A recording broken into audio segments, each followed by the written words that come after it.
Nós vamos ver o versículo de 1 a 11, queridos. Vamos ficar de pé em reverência à palavra de Deus, né? Essa palavra que é santa, bendita, inerrante, né? Perfeita. E eu vou lendo e os irmãos acompanham a leitura. E assim fala a palavra do Senhor, né? Tiago, servo de Deus e do Senhor Jesus Cristo, as 12 tribos que se encontram na dispersão, saudações. Meus irmãos, tende por motivo de toda alegria passar por várias provações, sabendo que a provação da vossa fé, uma vez confirmada, produz perseverança. Ora, a perseverança deve ter ação completa, para que sejais perfeitos e íntegros, em nada deficiente. Se, porém, algum de vós necessita de sabedoria, peça a Deus que a todos dá liberalmente, e nada lhes prospera, e ser-lhe-á concedida. Peça, porém, com fé e nada duvidando, pois o que duvida é semelhante à onda do mar, impelida e agitada pelo vento. Não suponha esse homem que alcançará do Senhor alguma coisa.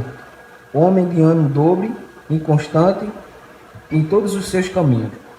O irmão, porém, de condição humilde, glorie-se na sua dignidade, e o rico na sua insignificância, porque ele passará como a flor da erva.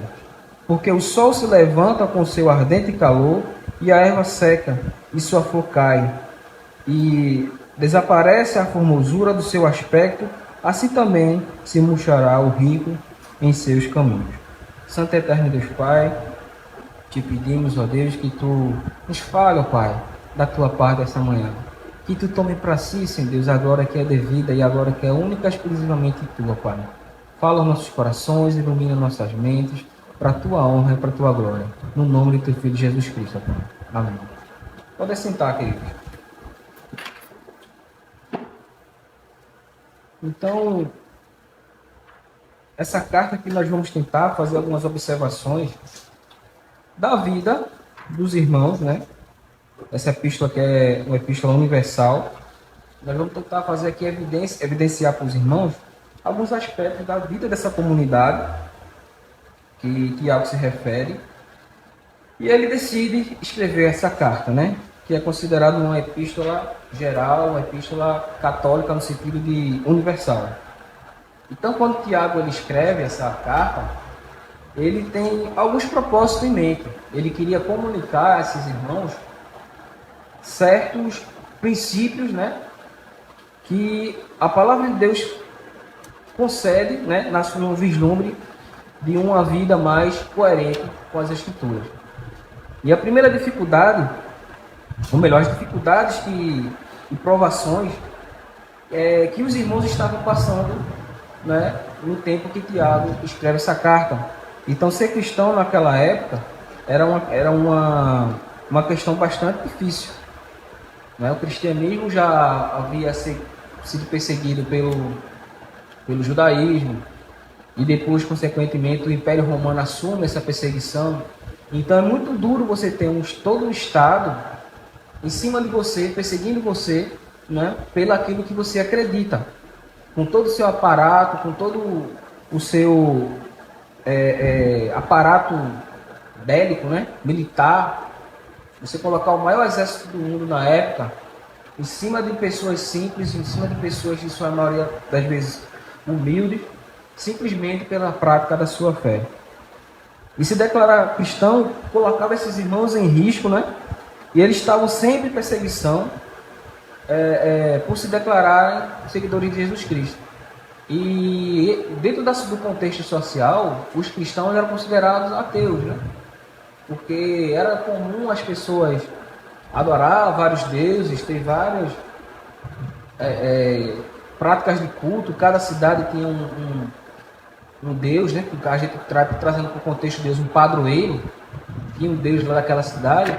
E os cristãos só se diziam adorar a Deus. Eles não sucumbiam a todo esse contexto social e adoravam exclusivamente Deus.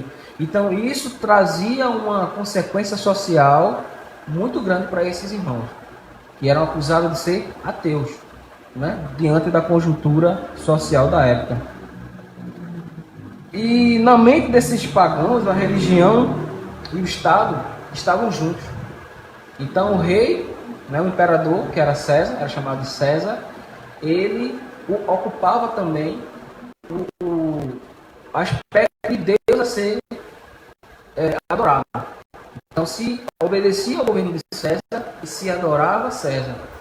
Então os irmãos e os irmãos começaram a ser considerados como subversivos ao sistema, porque eles não rendiam essa adoração, né, ao imperador. E isso trazia consequências drásticas assim na vida, digamos, material desses irmãos, né? Porque ele tinha seus bens confiscados, ele tinha suas famílias, os seus filhos sequestrados para serem usados como soldados do império, eram mortos muitas vezes, né? A gente sabe disso, que a perseguição matou muitos cristãos, o Império Romano matou muitos cristãos que eram postos nos coliseus a fim de entreter, né? Um entretenimento maquiavélico, né? Diabólico.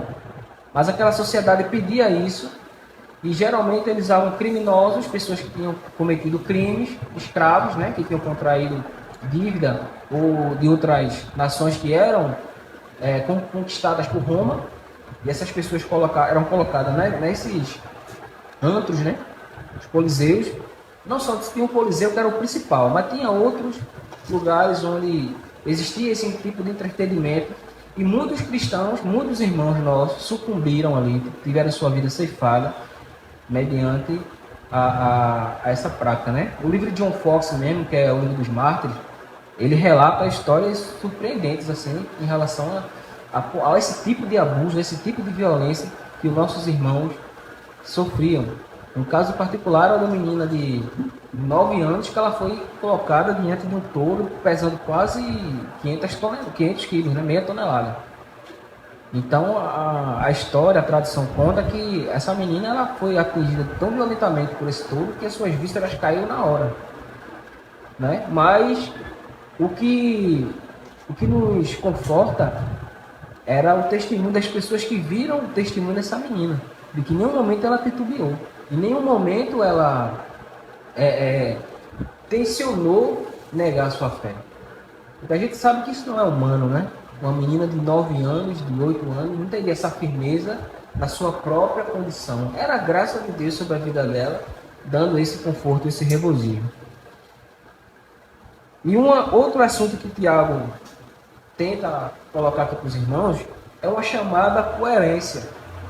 É uma chamada a ter uma vida coerente com a palavra de Deus. A viver uma vida realmente, né? Que esses irmãos possam ter uma vida coerente com a palavra de Deus, com aquilo que a palavra vem ensinando, que a sã doutrina, que o ensino apostólico vem ensinando. E isso tem um motivo, né? Porque ele considerava que esses irmãos estavam tendo um tipo de vida superficial, um tipo de vida que não estava realmente sendo coerente com o ensino bíblico, né? Então ele decide chamar esses irmãos a essa coerência, né? A viver uma vida conforme a profissão de fé que eles fizeram. Por eles serem crentes, né?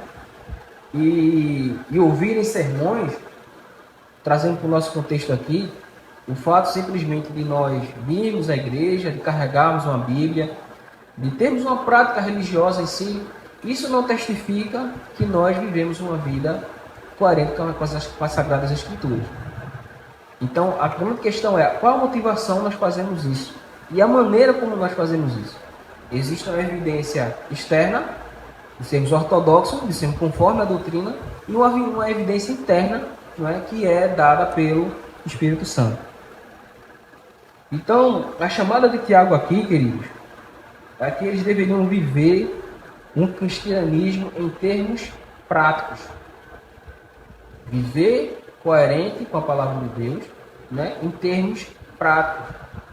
No versículo de 2 a 4 vai falar o seguinte: ó, meus irmãos, tende por motivo de toda alegria o passar por várias provações, sabendo que a aprovação da vossa fé, uma vez confirmada, produz perseverança. Ora, a perseverança deve ter ação completa, para que sejais perfeitos, íntegros e nada deficientes. Então, esse texto aqui vai chamar esses irmãos para as dificuldades da vida, né? As dificuldades da vida é motivo da gente ter alegria.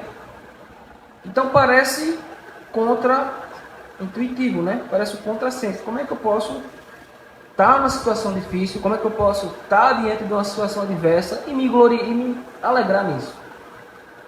Então, ele vai explicar aqui para a gente. Né? Ele passa a mostrar que de uma forma amorosa, né? Pastoral, como esses irmãos devem seguir as suas vidas.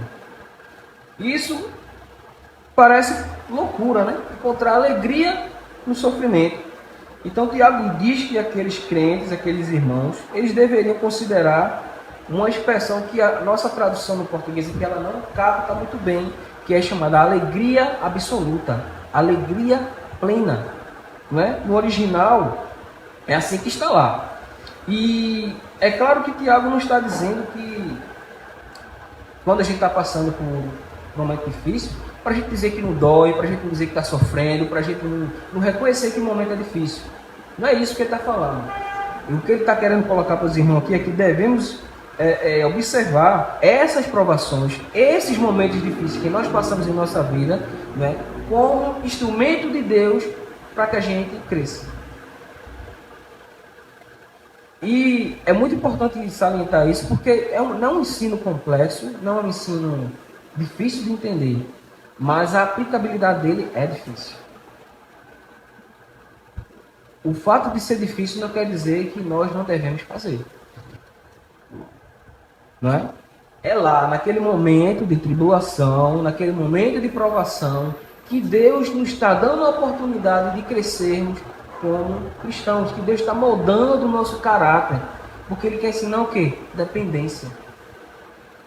Ele quer ensinar a esses irmãos e a nós, né, como ser dependente diante do quadro, diante da situação, por mais diverso, por mais complicado, por mais difícil que ele seja. Então, isso é que tem uma vida prática.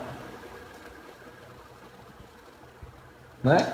Levantando aqui o contexto, né? Porque esses irmãos eles tinham suas vidas totalmente destruídas, né? Assim, no contexto familiar, social e econômico. Então, o que restava? Tirar de você os seus bens, tirar de você o seu emprego e tirar de você a sua família. Não é? Então, esse é o quadro desses irmãos aqui. E por que Tiago exorta esses irmãos a se alegrarem diante das provações? O versículo 3 ele vai responder, queridos. Sabendo que a provação da vossa fé, uma vez confirmada, produz perseverança. Então, Deus tem usado todas as formas de provações para testar a nossa fé. Mas o texto diz que os crentes sabiam disso, né? Porque é um conhecimento intrínseco. Como eu estava falando, não é um conhecimento complexo e difícil de entendimento.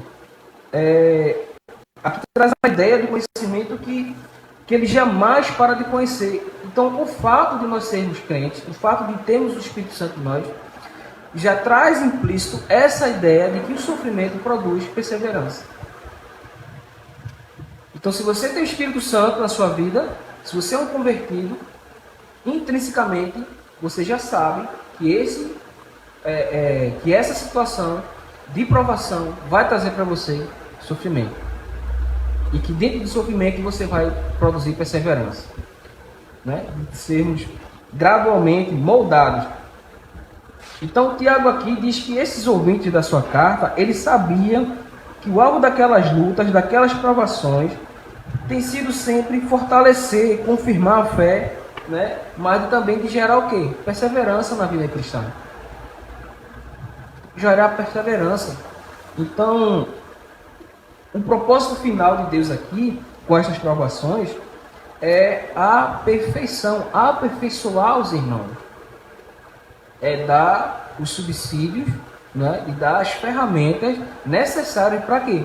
Para que esses irmãos sejam moldados conforme a imagem de Cristo, conforme a vontade de Deus. E não encarar como muitas teologias que a gente vê por aí, as provações como um momento em que Satanás está tendo êxito na sua vida. Que vai levar para o outro lado a questão de se você negligenciar, né, os bens de graça, realmente você está se despindo das armaduras do Espírito Santo e está ficando suscetível e vulnerável às investidas de Satanás na sua vida. Mas isso tem uma questão moral, porque é você que está dando espaço, é você que está dando lugar. Então aí não é provação, aí apaga, a gente está estudando aliança, aí apaga a justa punição da sua desobediência em relação aos mandamentos do Senhor. Que também não deixa de ter um caráter exortativo, correção. O exemplo que ele está dando aqui, né, que o Tiago está dando aqui, se enquadra muito com Jó. De um justo que está perseverando e que, em meio à sua perseverança, Deus manda a provação grande, exorbitantemente grande, a ponto de tirar tudo que ele tem.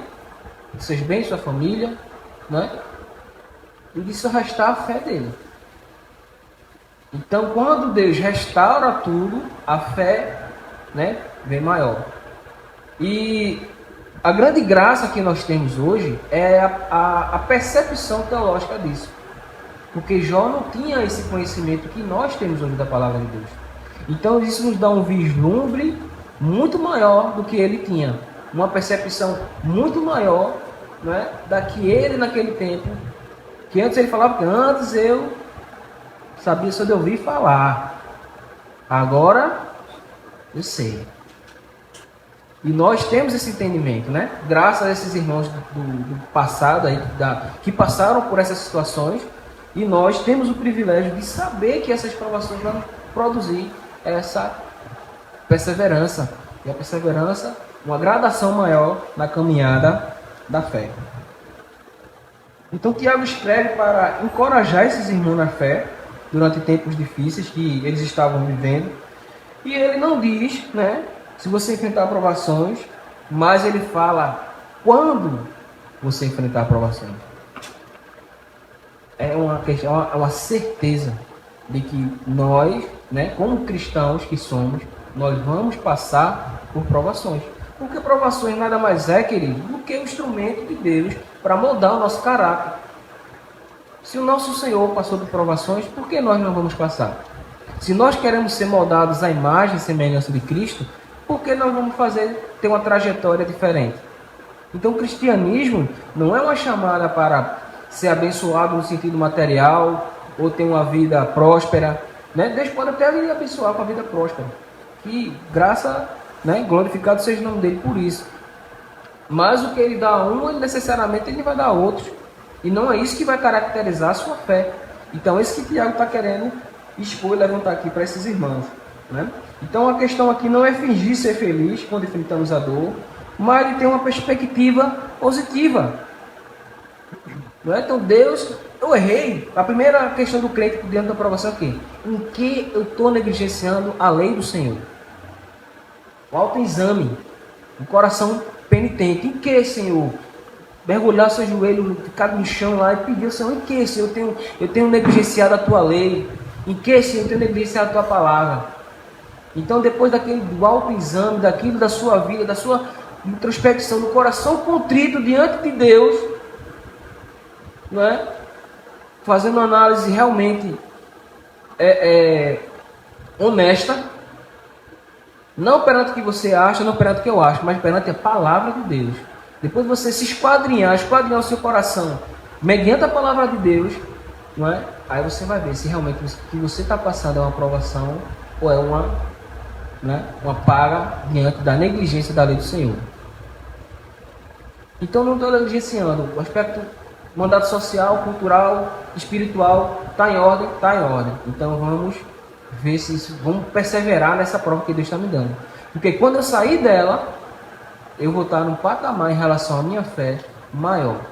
Então perceba que até o sofrimento para o crente é um meio de graça. É um instrumento que Deus dá para o seu povo progredir, avançar de glória em glória, né? Avançar no aspecto da sua fé. No versículo 5 a 8 vai falar o seguinte: se porém algum de vós necessita de sabedoria, peça a Deus que a todos dá, liberalmente, e nada lhe prospera, e se lhe se há concedida. Peça, porém, com fé e nada duvidando, pois o que duvida é semelhante à onda do mar, impelida e agitada pelo vento. Então, não suponha que esse homem que alcançará o Senhor, alguma coisa, homem de ânimo dobre, inconstante em todos os seus caminhos. Então, no versículo 4 aqui, queridos, Tiago diz que o objetivo de Deus aqui é que a igreja não deve ter necessidade de nada a não ser dele. Né? Então, Deus ele tem que preencher a nossa vida de uma maneira que nós não sintamos necessidade de mais nada. Isso é muito sério, irmãos. Não é? Porque isso pega todos os nossos desejos. Pega todos os nossos anseios, aquilo que é mais secreto, que até mesmo, muitas vezes, nós nem sabemos que temos aquele desejo. E a palavra de Deus vai no âmago, isso aqui.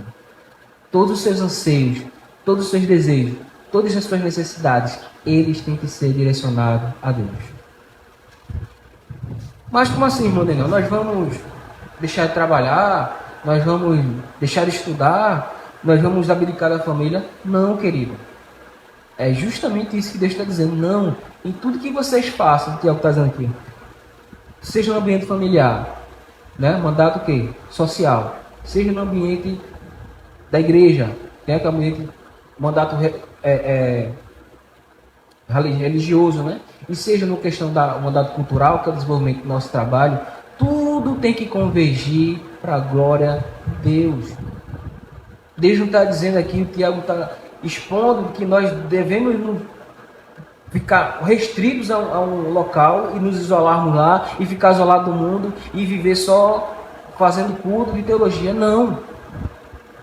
Nós temos que estar inseridos num cenário social de uma maneira que glorifique a Deus com a nossa profissão, com o que nós fazemos, né? Com tudo aquilo que nós somos. Tudo tem que convergir para a glória de Deus.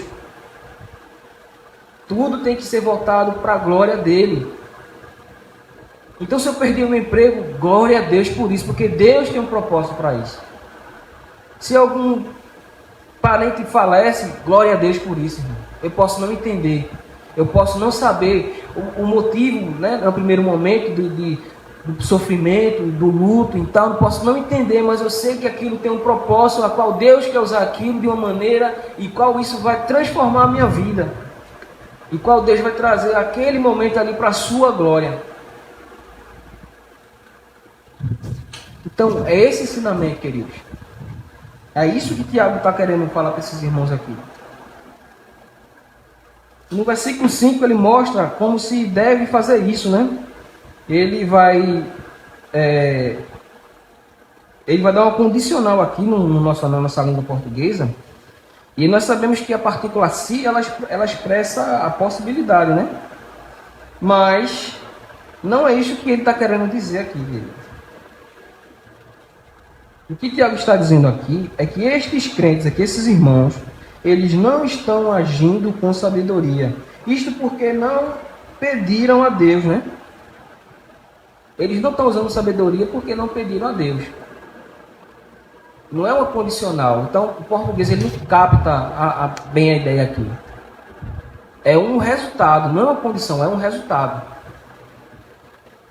Então, vocês estão passando por tribulações, vocês estão tendo atitudes incoerentes com a palavra de Deus.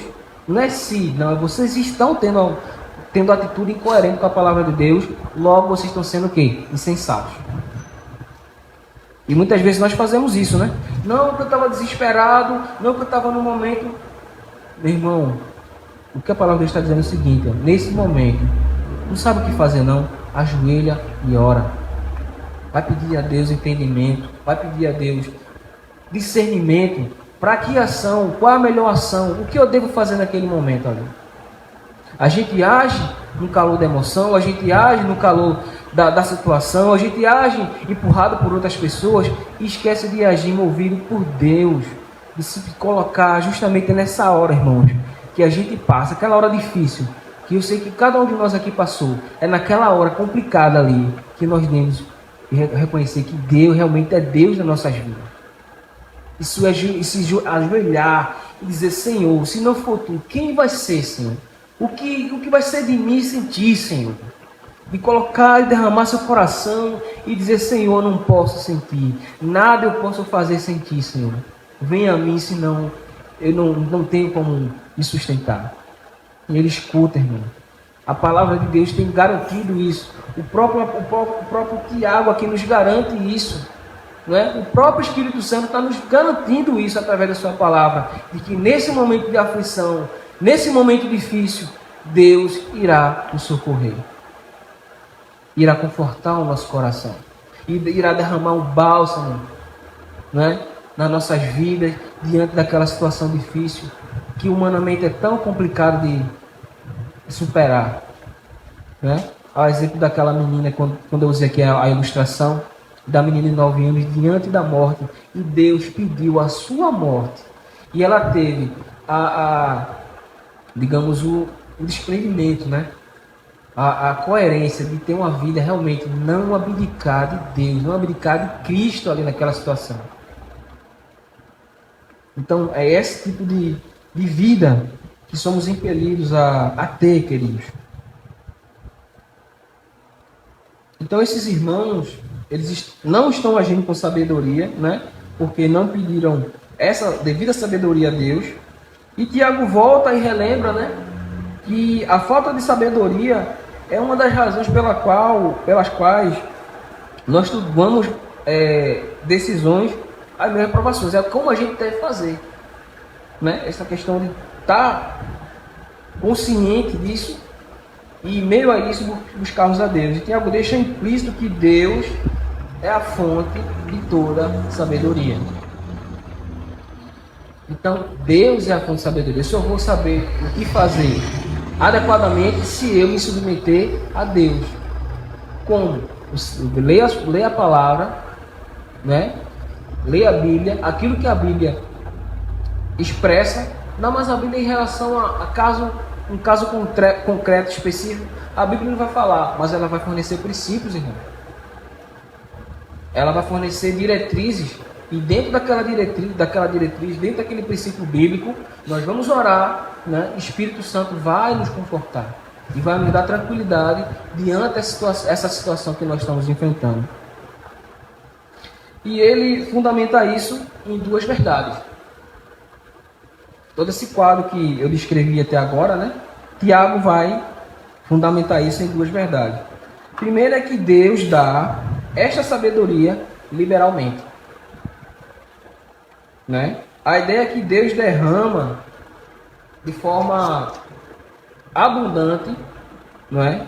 Essa sabedoria que nós necessitamos. Ele não libera de forma de pouca, né? É de uma maneira abundante. É de uma maneira que vai não só completa, como supera as nossas expectativas. E outra coisa é que Deus não lança no nosso rosto, né? Deus não passa na cara um bem o qual a gente pede a Ele. E a ideia é de que toda vez que nós estamos diante de uma situação difícil, é como se nós estivéssemos indo pela primeira vez diante de Deus. Aquela situação, ela não te dá como se Deus fizesse: não, você já está pedindo de novo outra. Não. Deus sempre vai nos ajudar diante dessas situações. Então eu falo isso porque muitas vezes Satanás ele coloca, né, essas armadilhas na nossa cabeça, dizer: mas estou nisso de novo, nessa situação de novo, mas estou sempre pedindo a Deus. Então corra para Deus, irmão. Sempre no momento de fraqueza, corra para Deus. Só Ele pode dar a força necessária diante da situação difícil. Então, mas tu está fazendo isso de novo, olha como tu é pecador, né? O acusador da nossa mente. Olha como tu é pecador.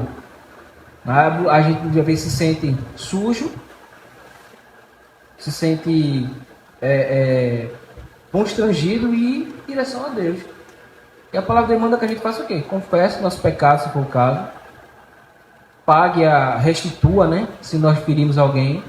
E peça lá perdão, né? A pessoa, se a gente ofendeu alguém. Ou se a gente causou algum mal, que a gente vá lá e retribua novamente aquela pessoa. E encarar a nossa... Se for no caso de Davi mesmo, exemplo. Que Davi, quando errou, mesmo ele restituindo, mas tem a punição. E a punição é graça. A punição é sinal que nós somos o quê? Filhos, não é? Então nós devemos aceitar essa punição felizes. Porque se você está sendo castigado por um pecado, não é o caso aqui do contexto, mas se você viveu essa situação, se alegre no Senhor. Porque isso é graça, irmão. Pode ser ruim no contexto humano, se é tão ruim estar passando por isso, devido a uma ação que eu fiz. Mas se alegre no Senhor, porque é a correção dele. E Deus só corrige quem? Seus filhos. O mundo está aí, ó, vive à torta e à direita fazendo mal e não é corrigido. Por quê? Porque Deus está reservando a paga para eles. Então, quando você errar, que Deus lhe corrigir, ou que Deus use um irmão, né? Que às vezes um irmão está querendo se meter na minha vida. Muitas vezes não é. Tem irmãos enxeridos que realmente... Mas entenda o contexto, se é enxerimento ou se é uma preocupação do irmão, né? Por sua vida. Porque aquele irmão pode estar sendo usado por Deus, né, como motivo de graça na sua vida. É claro que tem pessoas que estão fora do contexto, são bisbilhoteiras, são fofoqueiras, mas não estou falando desse contexto. Eu estou falando do contexto, né, onde realmente a exortação é bíblica. Que a exortação está no caminho correto segundo a palavra de Deus. Então, continuando,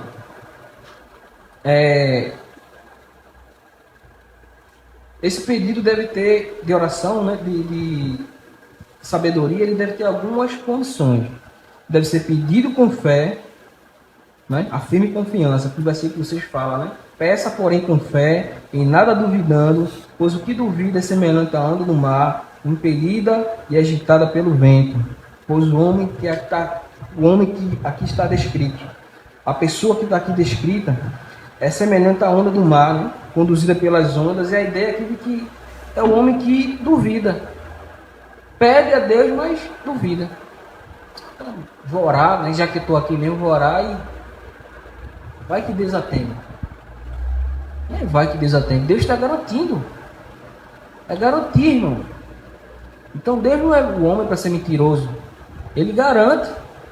E uma vez que ele garante, vai acontecer. Então não podemos titubear, né? Eu vou orar, mas não, tenha fé, meu irmão.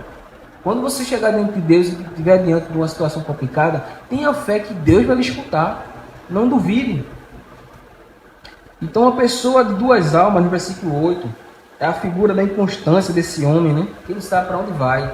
Uma hora ele é fervoroso, cheio de fé, outra hora ele não sei se Deus vai cumprir mesmo esse negócio que está na Bíblia. Então, muitas vezes ele até acredita no que está na Bíblia, mas não acredita de forma prática, que é o que Tiago está exortando aqui. Então isso é um tipo de ateísmo, chamado ateísmo prático. Não, está lá na Bíblia, não acredita na Bíblia. Mas na tua vida, querido, como é que isso é aplicado? Como é isso que está sendo feito? Como é que tu concebe isso na tua cabeça? A Bíblia não só serve para a gente estar aqui no momento de culto, da escola dominical, e saiu daqui, não, meu irmão. Ela nos acompanha em todos os nossos passos, em tudo que nós fazemos. É isso que é ser cristão. Não tem agente secreto no reino de Deus. Não existe agente secreto no reino de Deus. Nós somos todos, né, guerreiros, chamados a batalhar. E a nossa batalha é com o joelho no chão, e com oração e entendimento da palavra de Deus. É assim que o crente batalha. Vida coerente com a palavra.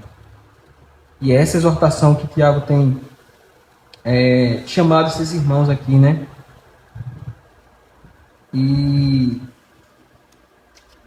quando o Tiago fala sobre sabedoria, ele está falando não só sobre conhecimento, né? Mas da capacidade de tomar as decisões certas, as decisões corretas. E podemos orar a Deus e saber que Ele, generosamente, na sua graça, Ele vai, irmãos, Ele vai conceder essa graça. Ele garante isso. Né? A gente tem essa certeza assegurada pelo próprio Deus. Então, sabedoria significa, meu irmão, um discernimento prático. Não é? De você enxergar que ela está ali, naquele momento complicado, difícil. De você ter aquele vislumbre, a identificação daquele problema e saber distinguir. Esse aqui é o caminho mais sensato. Esse aqui é o caminho que agrada mais a Deus. Esse aqui é o caminho que eu devo seguir. Mesmo que as consequências sociais sejam maiores. Mas para a glória de Deus, eu vou seguir isso aqui. Então, essa é a implicação prática desse ensino que Tiago tem trazido, né, para nós aqui. Versículo 9 e 11 a 11 vai falar o seguinte: o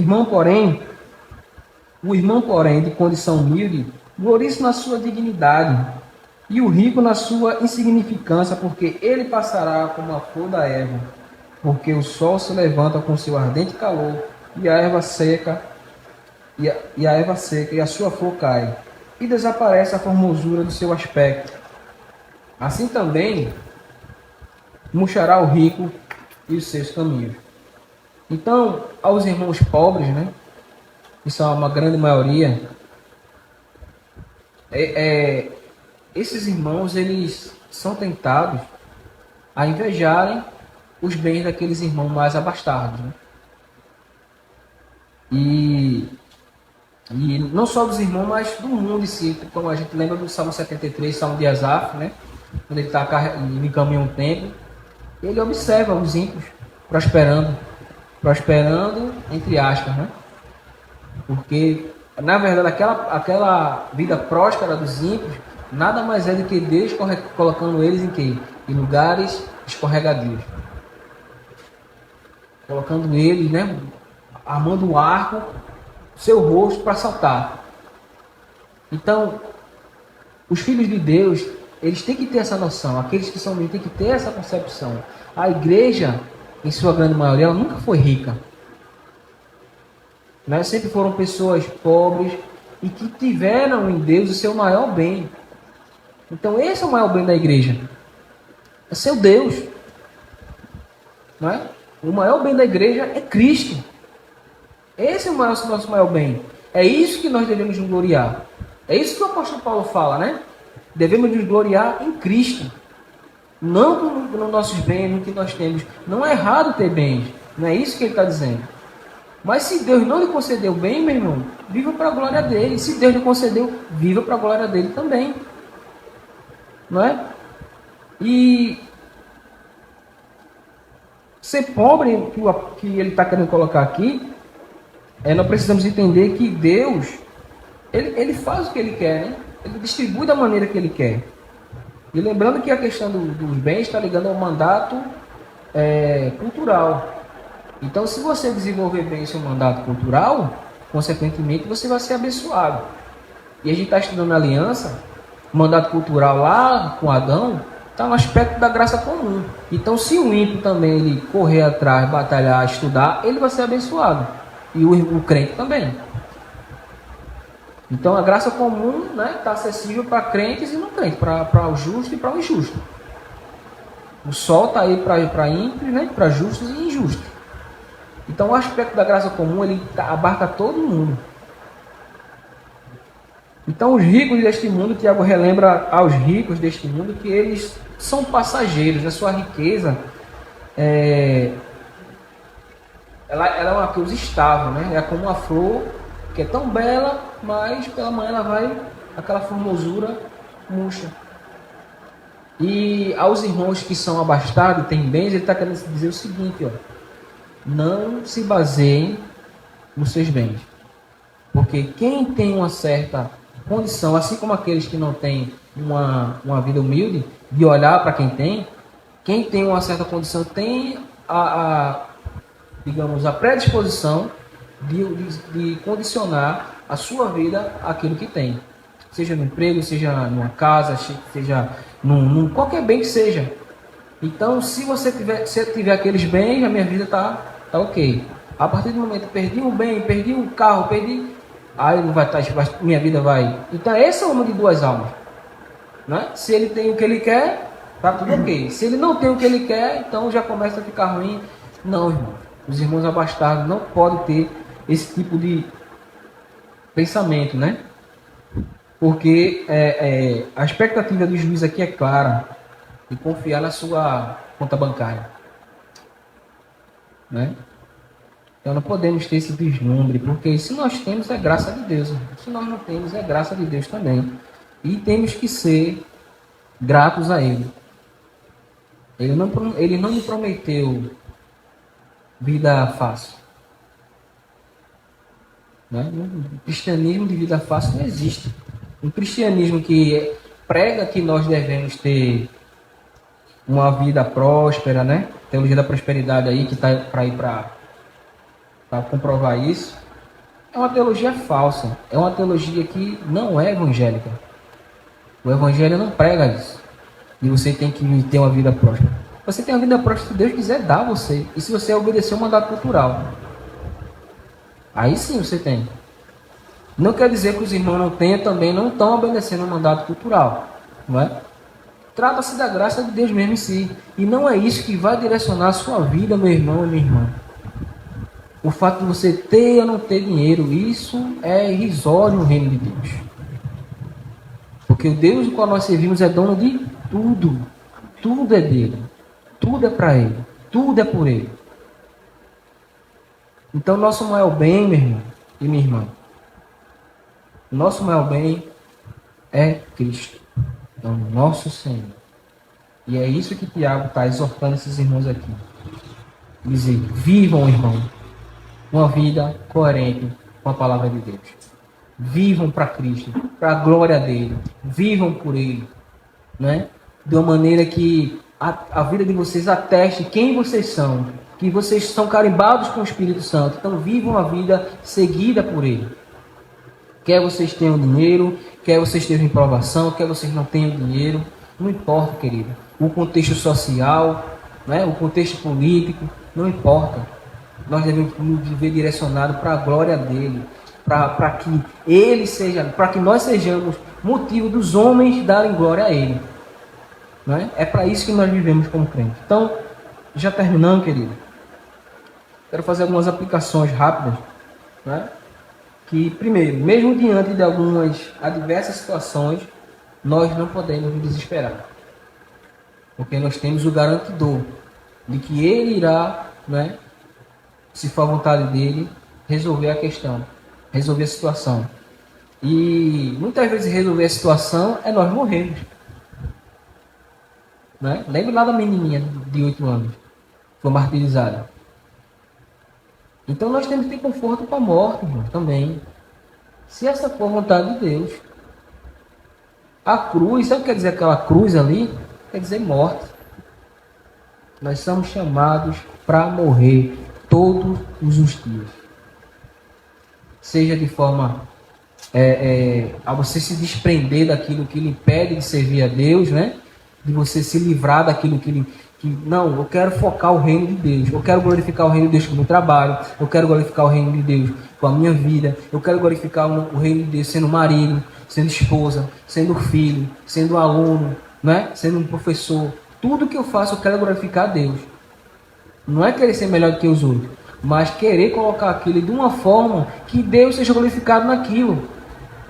Que as pessoas olhem para você e digam: glória a Deus pela vida dessa pessoa. Glória a Deus pela vida desse irmão. Glória a Deus pela vida dessa irmã. Não é? Que é o testemunho. Nós somos chamados para ser testemunha. Testemunho no grego é mártir. Nós somos chamados para a morte. Testemunhar é morrer. É justamente aquilo que aquela menina fez. A vida dela, né, foi testemunho para que outras pessoas vissem e outras pessoas fossem levadas a Cristo. Como uma menina de 9 anos pode ter essa firmeza em relação à morte? Como é que é isso? Que Deus é esse que leva as pessoas a ter essa firmeza? Uma criança, não é? A ter essa firmeza diante da sua morte, mas não estava nela, querido. Essa firmeza vinha de Deus. essa firmeza vinha de Cristo, do Deus ao qual ela servia. Então que isso seja uma diretriz, né, na nossa vida e que possamos viver realmente como o apóstolo Tiago aqui nos chama, uma vida coerente com a palavra de Deus, mesmo que isso custe a nossa vida. A Ele toda agora, querido.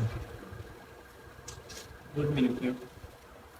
2 minutinhos de intervalo, a gente vai para a nossa escola dominical.